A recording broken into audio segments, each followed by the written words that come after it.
Mic नहीं आ रहा है। कल तो सिलेबस हम लोग सब लिख लिए थे ना, सिलेबस क्लियर हो गया था और कुछ बच गया था हैं? आप लोग देखे घर पे जाके तो लगभग सब सिलेबस तो आ ही गया था ना। आए 80% आ गया तो टॉपे न कर जाएगा प्रिंस। 80% समझता है कितना होता है, बोलो। तब 50 में बाजी मार देता है। तब एक समय एक ज़माना था कि 80% और 70% की लड़ाई थी। आजकल 50% में नहीं। तब सोचिए, हालांकि एक एक नंबर मायने रखता है, जिसका खमियाजा आपको मिला है अभी नहीं वर्तमान में। तो क्या करिएगा, कुछ भी हो सकता है। जब हम ही को मेरिट लिस्ट से बाहर कर दिया तो कुछ करिएगा।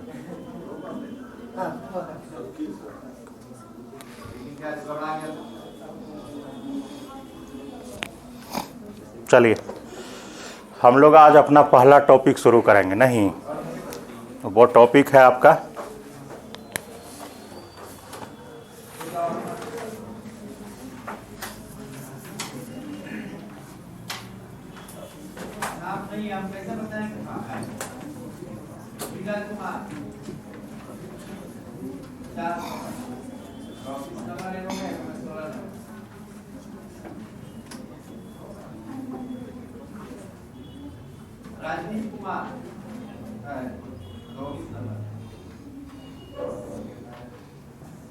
इसको हम लोग कॉस्मस भी कहते हैं,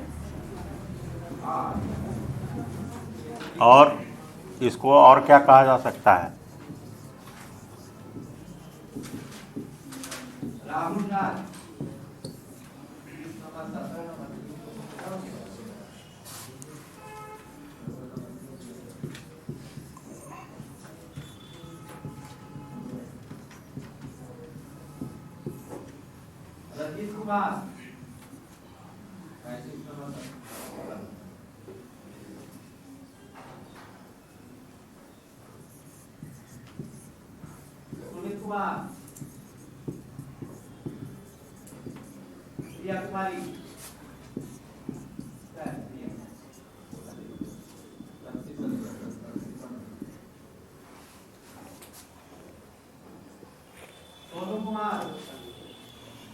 नाम सुने हैं ब्रह्मांड का?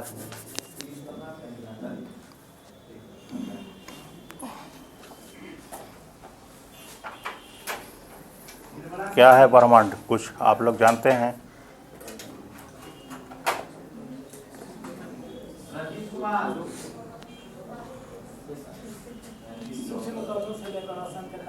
तो परिभाषा ना बता रहा है जी, तुमको मौलिक बात बताओ, क्या समझता है? अभी तो बच्चा से सुनते आ रहा है ब्रह्मांड ब्रह्मांड ब्रह्मांड, हैं? बोलिए।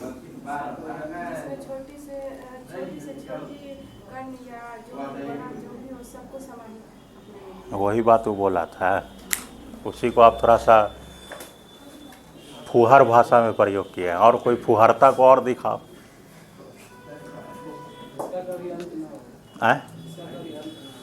ना अंत हो, ठीक है। आज जो नहीं देखा जाए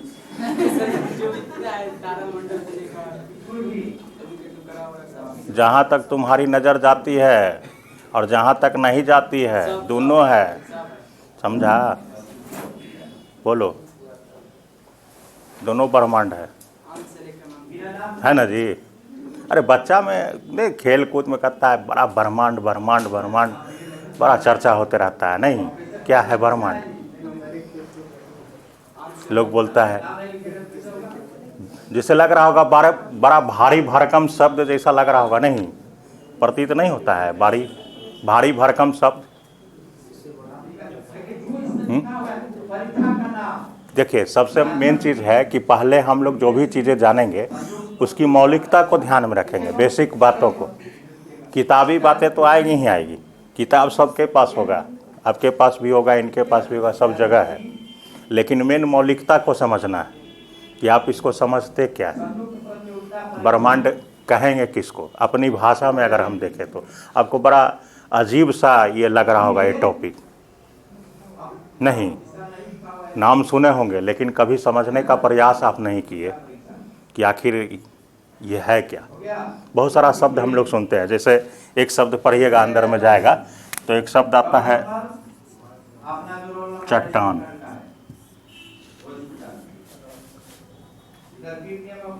नहीं, ये भी लगेगा बड़ा विचित्र शब्द है, भारी भरकम शब्द जैसा ये भी नजर आ रहा है, नहीं सुनते हैं। तो आखिर पहले हम लोग इसको अपनी भाषा में समझने का प्रयास करेंगे। देखिए, आप लोग जानते हैं यहाँ दो को हम शब्द पहले लिखे हैं। ब्रह्मांड के लिए एक यूनिवर्स शब्द लिखे हैं, ठीक है। अगर हम देखें इसको अपनी भाषा में लाए हम, तो अभी किसी ने बताया, आप कह सकते हैं कि जिसका आदि न हो न अंत हो।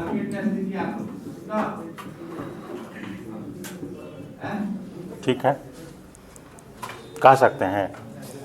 इसी को आप बोलते हैं, शुद्ध हिंदी भाषा में अगर कह दिया जाए तो इसी को आप प्रकृति भी कह सकते हैं, नहीं कह सकते हैं? बोलिए। जिसका न आदि हो न अंत हो। जब तक वैज्ञानिक बातों की चर्चा नहीं होती है तब तक हमको किस पर सहारा लेना पड़ेगा? आध्यात्मिक बातों पर ही रहना पड़ेगा। बड़ा विचित्र चैप्टर है, बड़ा कंट्रोवर्सी भी है, बड़ा रिसर्च हुआ है और अभी तक हो रहा है। नए नए समय तक इस पर जो है बहुत सारे मापदंड आते जाएं। ठीक है, इसकी चर्चा आप भूगोल के अंतर्गत भी पढ़िएगा और फिजिक्स में भी पढ़े होंगे। तो फिजिक्स का अपना एक मापदंड है, जबकि भूगोल का एक अपना मापदंड है, क्योंकि भूगोल एक ऐसा विषय है जिसमें हम विज्ञान की बातों को भी पढ़ते हैं और कला की बातों को भी पढ़ते हैं। ठीक है, जबकि हम फिजिक्स में अगर जाते हैं इसको, तो वहाँ जो भी पढ़ेंगे हम लोग साइंटिफिक व्यू से पढ़ेंगे। समझ रहे बात को? तो दोनों का मिश्रण हमको यहाँ लेकर के चलना है। जब तक हम साइंटिफिक व्यू का खोज नहीं करेंगे तब तक तो हमको निश्चित है कि जो भी चीज़ें हैं आध्यात्मिक ही। बड़ा विचित्र टॉपिक रहा है, इस पर कंट्रोवर्सी रहा है, कोई कुछ बताता है, कोई कुछ बताता है, बहुत सारी बातें उभर के आएगा। अगर हम इसको परिभाषा के तौर पर लिखेंगे तो क्या कह सकते हैं? बोलो जी, परिभाषा क्या लिखा है? आप कह सकते हैं लघुत्तम कणों से लेकर असंख्य तारों के समूह ब्रह्मांड कहलाते हैं,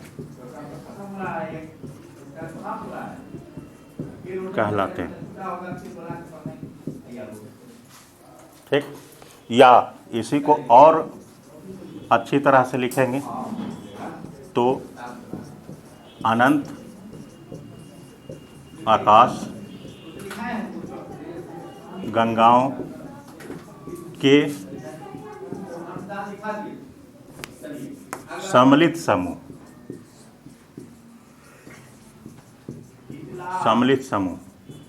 ब्रह्मांड कहलाते हैं। बात समझ गए? ब्रह्मांड कहलाते हैं। ये तो एक परिभाषा के तौर पर हमने आपको इसको बताया।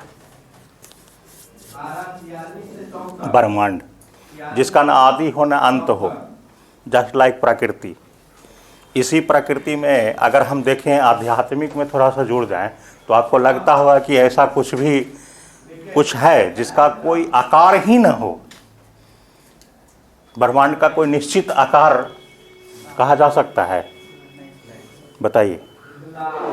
ऐसा लगता है, अगर हम देखें अपने सनातन धर्म में आए तो आपको कहीं कोई लगता है कि ऐसा निराकार वाला कोई है जिससे इसकी तुलना की जा सकती है? हम पहले आध्यात्मिक बातों की चर्चा कर लेंगे, उसके बाद साइंटिफिक कोई प्रमाणित करिए। प्रकृति में सब चीज़ है, बताइए। इसका नाम सुने हैं? सभी धर्मों का नींव यही है। कोई इसको प्रूव कर पाएगा लॉजिकल वे में? बोलो पुराण। इसको यह देवता नहीं मानना, इसको प्रकृति मानना है।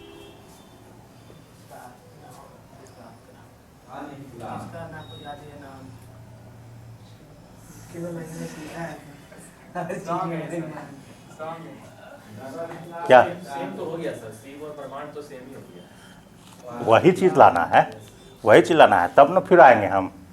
क्योंकि समाज जब तक भौगोलिक बातों की खोज नहीं होगी, जब तक वैज्ञानिककरण की खोज नहीं होगी, तब तक तो हम लोग कहाँ रहते हैं? नहीं कहते हैं। देखते होंगे इलाज उलाज कराने के पहले गांव में क्या करता है, तू अंधविश्वास में पड़ा है। साइंस कितना डेवलप कर गया, तो साइंस पहुँचते पहुँचते उसके पहले तो वहीं तक आ रहा है ना।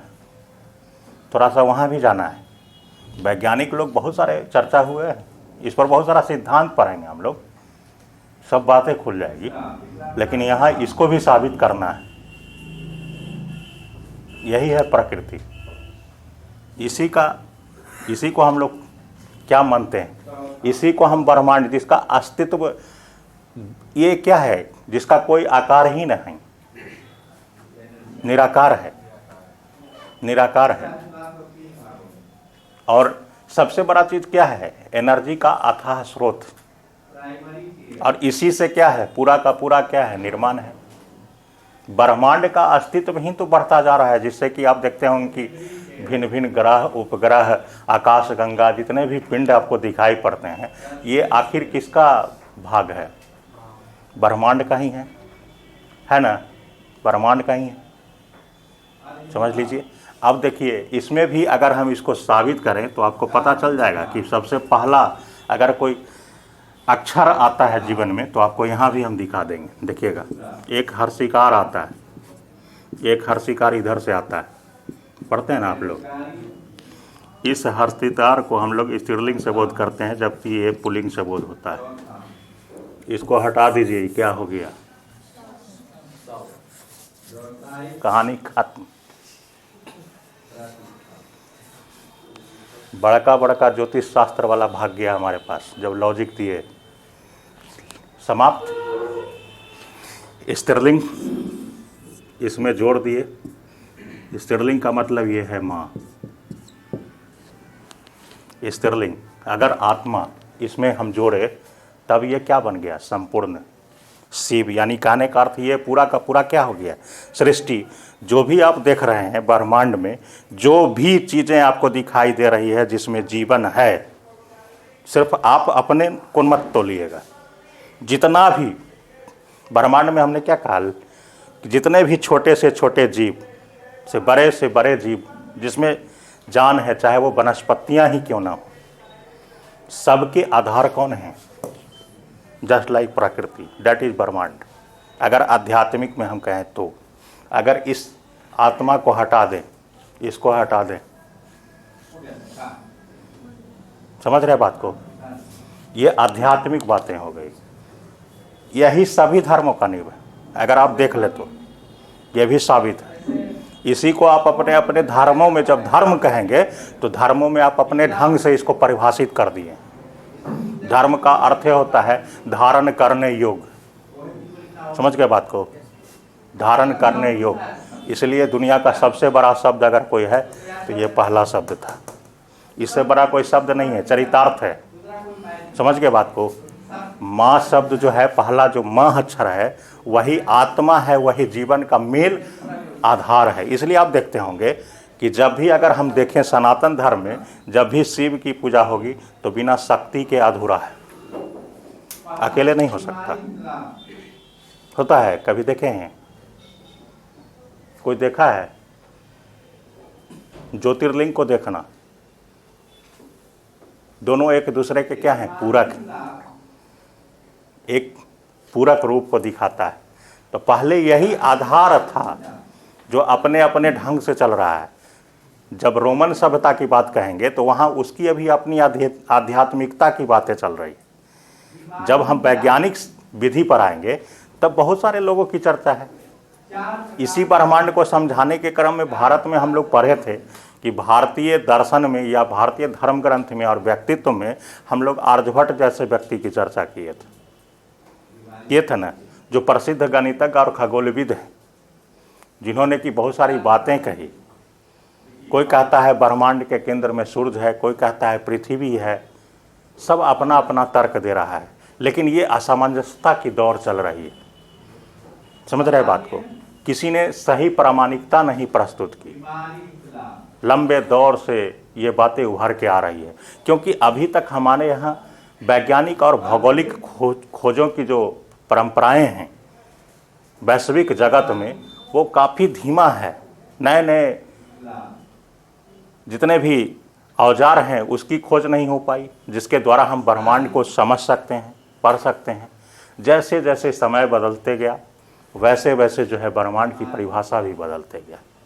अगर हम भौगोलिक स्थितियों की बात कहेंगे तो ब्रह्मांड के नियमित अध्ययन करने का श्रेय अगर किसी को जाता है, वो व्यक्ति है कौन? टॉलेमी। नाम सुने हैं? टॉलेमी। ये टॉलेमी जो है कहाँ का रहने वाला है? तो यह है मिस्र और यूनानी परंपरा का लेखक है। मूलतः यूनान का, लेकिन इसकी कर्म स्थल ही कहाँ है? मिस्र। रहने वाला है यूनान का, लेकिन काम करता है मिस्र से। इसलिए इसको जोड़ के हम लोग मिस्र यूनानी परंपरा दोनों से जोड़ के कहते हैं। टॉलेमी ने 140 ईस्वी में ब्रह्मांड की चर्चा की और ब्रह्मांड के केंद्र में बताया उसने कि ब्रह्मांड के केंद्र में कौन है। ये टॉलेमी कहता है। कौन है ब्रह्मांड के केंद्र में? टॉलेमी कहता है। नियमित अध्ययन करने का श्रेय टॉलेमी को जाता है। कहता है कि ब्रह्मांड के केंद्र में कौन है? पृथ्वी। पृथ्वी है और इसके चारों ओर चक्कर लगा रहे हैं सब। ये सन है, ठीक है। ये सब चक्कर लगा रहा है और भी छोटे छोटे जितने भी पिंड हैं ये ब्रह्मांड के सब। केंद्र में किसको कह रहा है? टॉलेमी, पृथ्वी को। ये टॉलेमी का इस सिद्धांत को क्या कहा गया? भूकेंद्रीय सिद्धांत कहा गया। भूकेंद्रीय सिद्धांत यानी जियोसेंट्रिक थ्योरी। 140 ईस्वी। लंबे दौर तक लोगों में यही बातें थी। समझ गए बात को? यही बातें थी, इसी को मानता था आधार। क्योंकि आपको बताते हैं कि रोमन साम्राज्य, रोमन कैथोलिक में इनका बड़ा महत्व था। तो अब आप जानते होंगे कि धार्मिक, जब तक वैज्ञानिक बातों की चर्चा नहीं होगी, अधर्म के जो बड़े नेता होंगे, अगर कोई बात अगर कह दिया, वो चर्चा में ला दिया, तो उसकी बात को काट पाना बड़ा मुश्किल है। समझ रहे हैं बात को? उसकी बात को काट पाना बड़ा मुश्किल है। किसी का हिम्मत नहीं है कि इसके बात को कोई काट दे, कोई खंडित कर दे, जब तक उसका कोई मजबूत ढांचा ना हो। लंबे दौर तक यही परंपरा चल रही थी। अब सोचिए 140 ईस्वी में इसने कहा, यह सिद्धांत दिया। इस सिद्धांत को 140 ईस्वी में इसने कहा और इस दौर पर आ गया एक व्यक्ति 1543 में। देखिए कितना लंबा फेज हो गया। इतना लंबा फेज तक अभी यही जान रहा था पूरा दुनिया के लोग। क्या? पृथ्वी बीच में। बड़ा कंट्रोवर्सी था। या किसी का हिम्मत नहीं था कि इसकी बात को काट दे। धार्मिक नेता भी है, समझ रहे बात को? अब पोप की बात को कोई काट देगा? आपको लग रहा है? हमारे शंकराचार्य की बात को कोई काट देगा? देखिए आधार, जब तक प्रामाणिकता ना हो वैसने व्यक्ति काटेगा जिसमें हिम्मत हो। नहीं।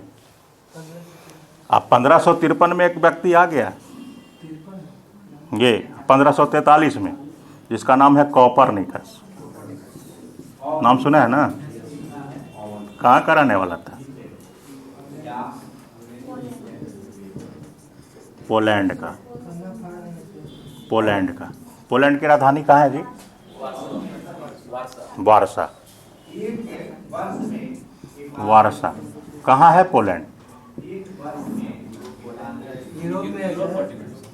यूरोप में है, यूरोप महाद्वीप में है पोलैंड। ध्यान में रखिएगा, सब क्वेश्चन पूछता है। जैसे मिस्र कहाँ है जी? इसकी राजधानी कहाँ है? काहिरा। काहिरा एटलस में देख लो, एटलस है, ज़रूर खोल लीजिए, एक बार देख लीजिए, ठीक है। ये सब ध्यान में रखिएगा। काहिरा है, कंफर्म है ना? यूनान की राजधानी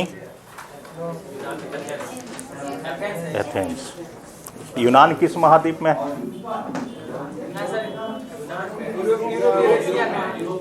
यूनान। इसी यूनान को और किस नाम से जानते हैं? नहीं, ये सब ध्यान में रखना बहुत ज़रूरी है, छोटी छोटी चीज़ें।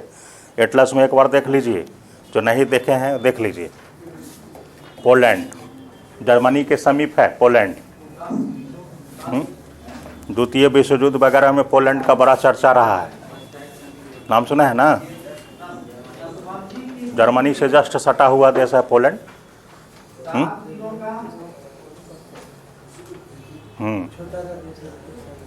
क्या पोलैंड?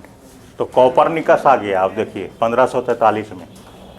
अभी कॉपरनिकस, अभी तक तो यही दुनिया को पता था। कॉपरनिकस कहा कि नहीं भैया, ये टॉलमी ने जो बताया है ये पूर्णतः क्या है? गलत है। खंडन कर दिया इसकी बात। और क्या बताया? कहा कि नहीं, इस केंद्र में कौन है?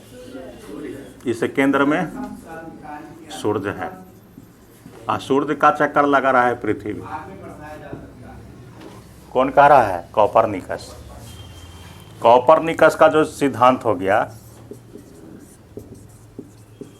इस सिद्धांत को जो हम लोग कहते हैं, इसको कहते हैं सूर्य केंद्रीय सिद्धांत।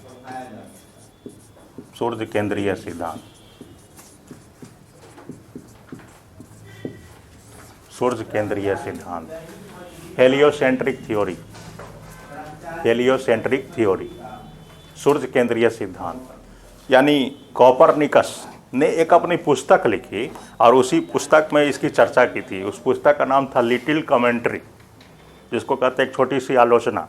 उसी पुस्तक में इसकी चर्चा की थी और बताया कि सूर्य और उसके सौरमंडल तक ही बात कहता है। समझ गए बात को? अब सोच लीजिए कि इसके इस खंडन करने के कारण क्या हुआ पता है? इसको सजा दे दिया गया, मौत की सजा मिला था कॉपरनिकस को। समझिए। हालांकि बहुत दिनों के बाद इसका एक समर्थक भी आया, और उसके बारे में भी आप लोग जानते हैं। उसका नाम है केपलर। नाम सुने हैं ना? ज्योग्राफी ये फिजिक्स में केपलर का नाम आता है।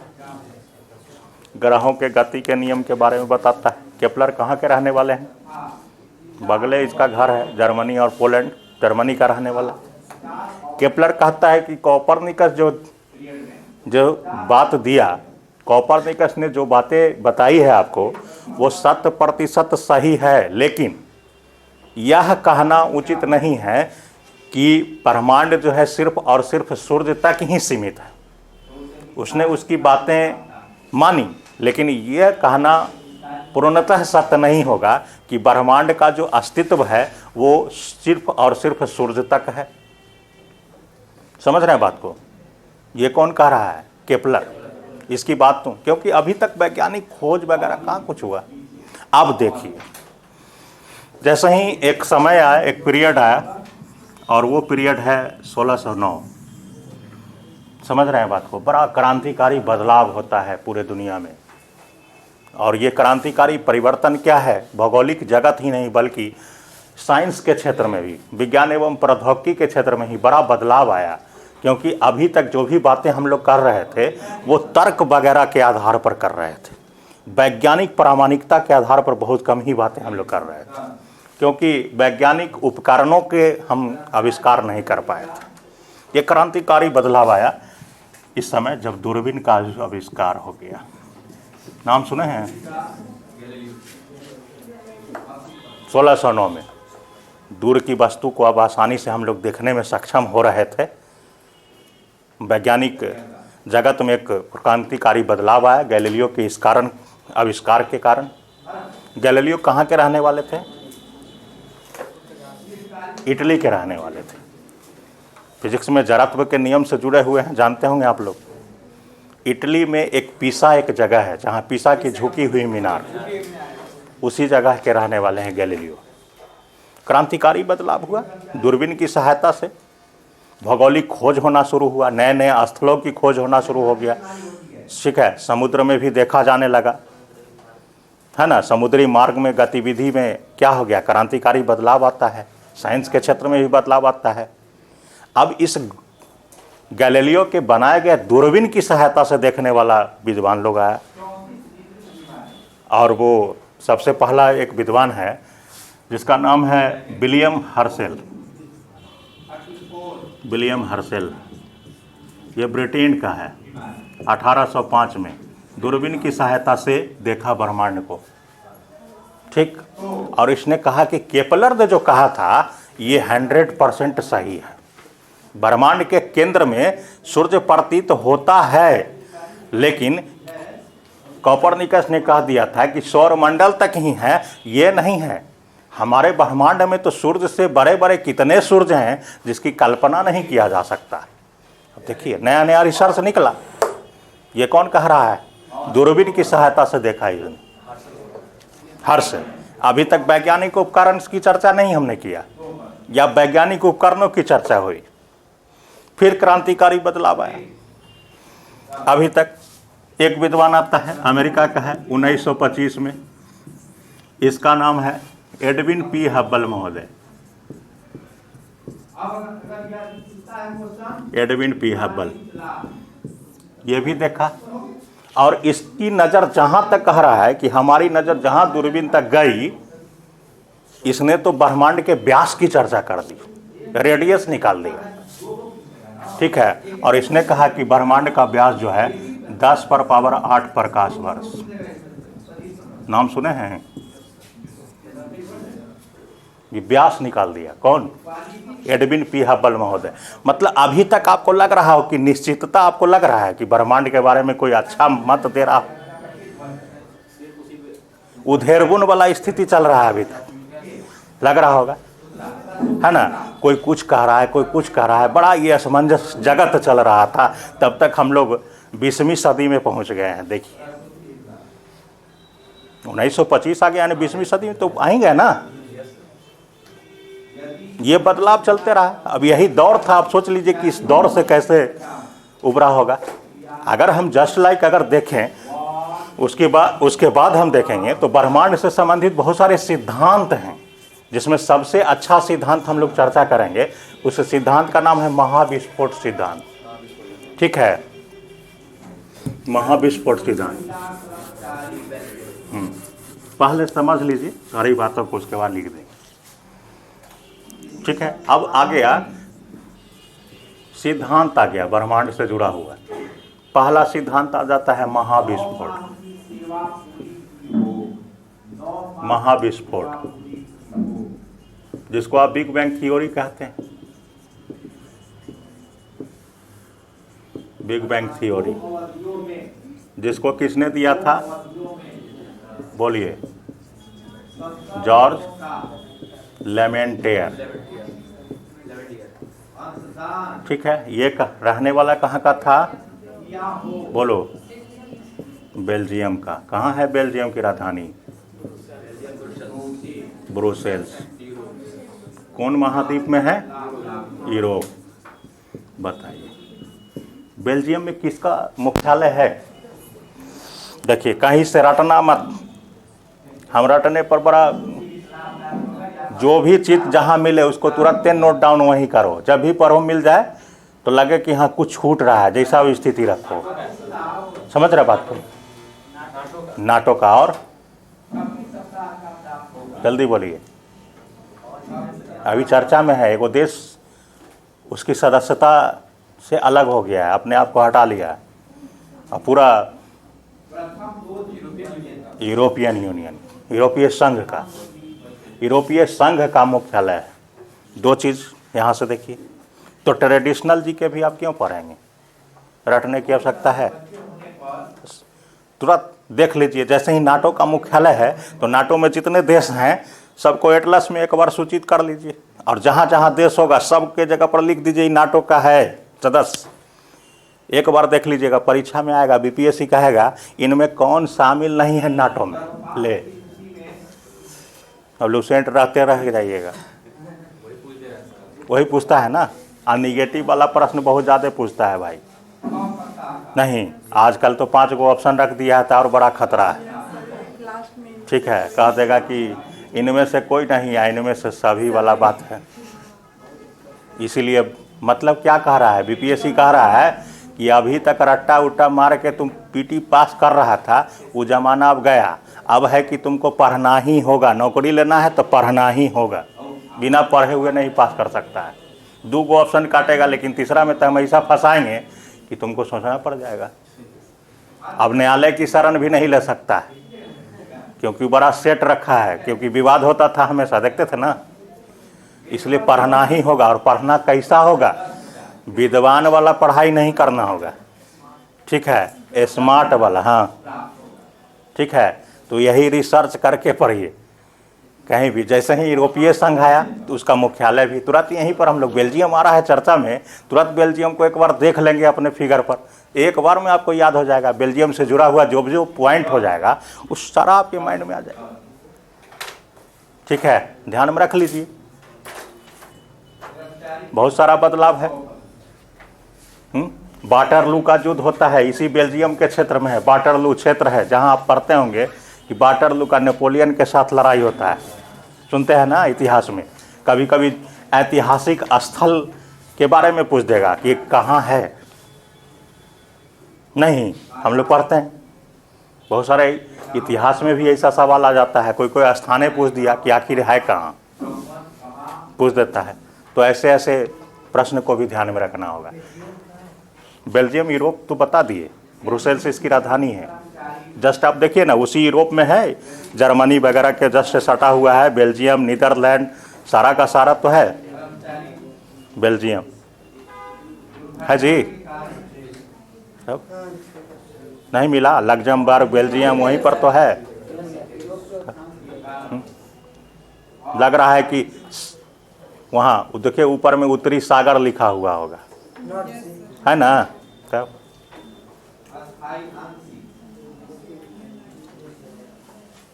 बड़ा फेमस है बेल्जियम। इसी बेल्जियम का ही पादरी है। पादरी समझते हैं क्या होता है? ईसाई धर्म गुरु पादरी है, और वैज्ञानिक भी है, साइंस का अच्छा जानकार है। ये समय था जब इसने इस सिद्धांत को दिया, उस समय कहा जा रहा है 1960 से 70 का दशक था, समझ लीजिए। और सबसे अच्छा सिद्धांत ये माना गया, आज तक प्रमाणित भी है, क्योंकि इस सिद्धांत के बारे में बहुत सारे विद्वानों ने इसकी प्रामाणिकता की है। इतना ही नहीं, आपको बताएं कि अमेरिका की जो स्पेस एजेंसी जो संस्था है इसकी, जिसको नासा कहते हैं, नासा ने भी इसकी अपनी प्रामाणिकता का मोहर लगाया इस पर 2001 में। जॉर्ज लेमेंटर जो एक पादरी हैं, धर्मगुरु हैं, उनका कहना है कि तकरीबन आज से 15 करोड़ वर्ष पहले, या 15 अरब वर्ष पहले, ठीक है, एक विशालकाय अग्निपिंड था जो एनर्जी का अथाह स्रोत, विशालकाय अग्निपिंड। इस अग्निपिंड का निर्माण जो था वो ठोस पदार्थों से हुआ है, ठीक है। और इस विशालकाय अग्निपिंड में आपसी शक्ति, यानी आपसी गुरुत्वाकर्षण के कारण, आंतरिक शक्ति के कारण क्या होता है, एक तीव्र विस्फोट होता है, जिसको हम लोग कह सकते हैं आप